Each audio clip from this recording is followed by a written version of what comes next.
The key to improvement at Valorant is recognizing your mistakes and how you can fix them. So today I'm going to be sharing with you guys the 5 most common mistakes I see low rank players make and how you can fix them. If you're new to the channel and you don't know who I am, I'm a Radiant rank player in the last 3 acts, and I've also managed to peak at rank 7 on the NA leaderboards. So if you are new around here and you want to see more educational Valorant videos like this, then make sure to subscribe. So the first thing I wanted to talk about is probably one of the most common mistakes I've seen from players at a lower rank. I still sometimes see this even in my Radiant and Immortal games as well, and this is positioning yourself or peeking in a way that exposes you to multiple angles.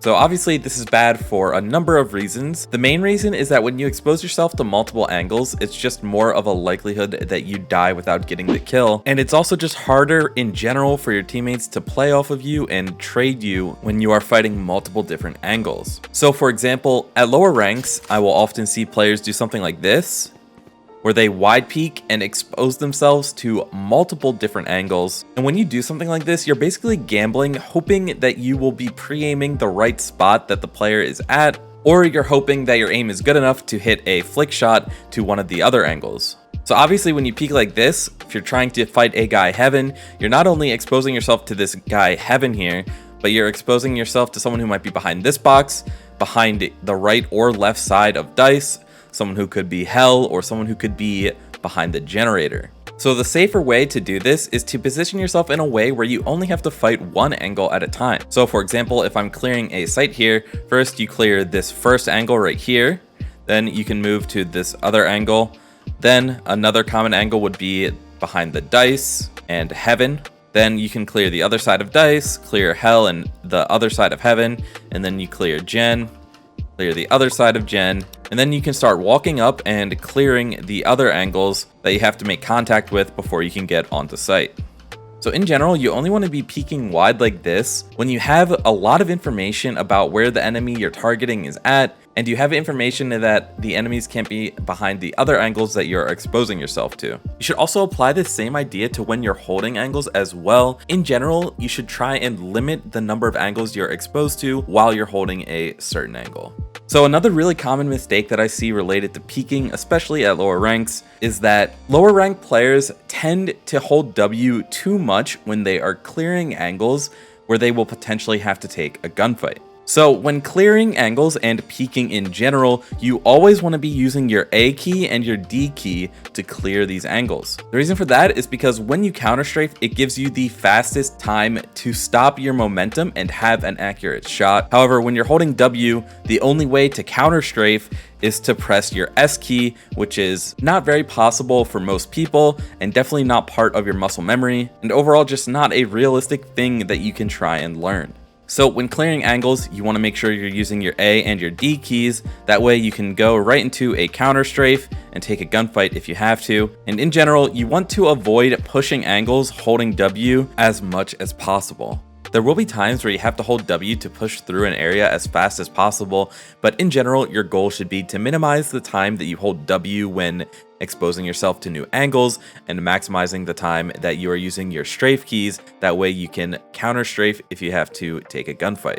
The easiest way to fix this mistake is to just play the game more, and playing a couple of death matches every day before you start playing can definitely help train your muscle memory to utilize your strafe keys more. So another really common mistake that I see even still at higher ranks is that a lot of players don't clear the bomb site completely before they start planning. Just because the default plant spot is open doesn't mean you should try and force and rush the plant. There are a lot of cubbies on the bomb sites in Valorant that players like to hide in, and if they have good trigger discipline, you won't even know that they are there until someone actually clears the angle. So it only takes a couple of extra seconds to make sure that the site is completely clear, and that could easily save you from a very preventable death. Also, it's not a bad idea to fake plant the spike. That way you can draw out some utility and also force someone to peek if they are hiding backside. So the fourth common mistake that I see is also another mechanical mistake, and that is you probably crouch too much.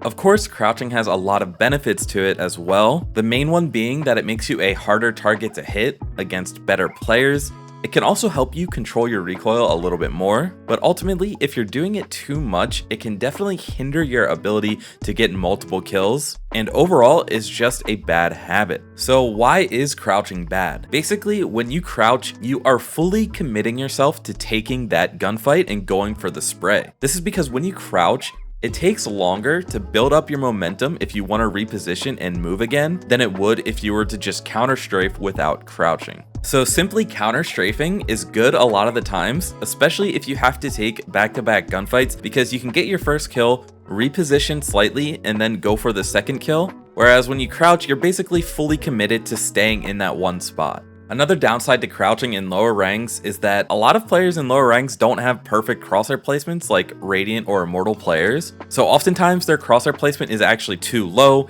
which can sometimes end up with you crouching right into a headshot. So when do you want to crouch? Well, crouching can be good in 1v1 situations, especially where you can throw off your opponent's crosshair placement, where you also don't have to worry about repositioning to go for another gunfight immediately after. Finally, the last thing I wanted to talk about isn't directly related to gameplay, but more so related to your mental attitude when playing the game, and that is to not put too much emphasis on kill totals, and instead think about the actual impact of the kills that you get or that your teammates get.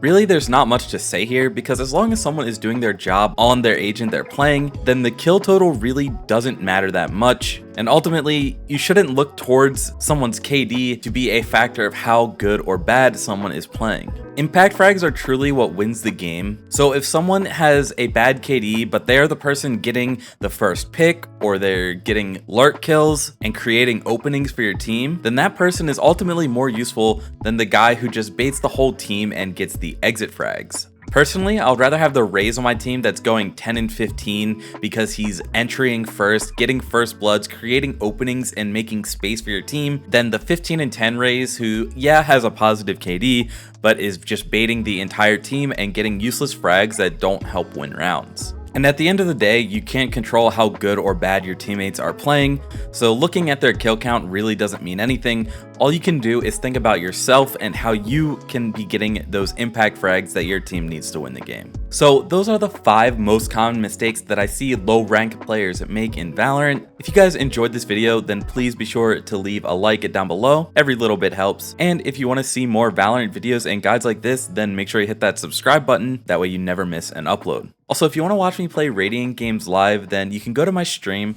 The link to my Twitch will be in the description down below.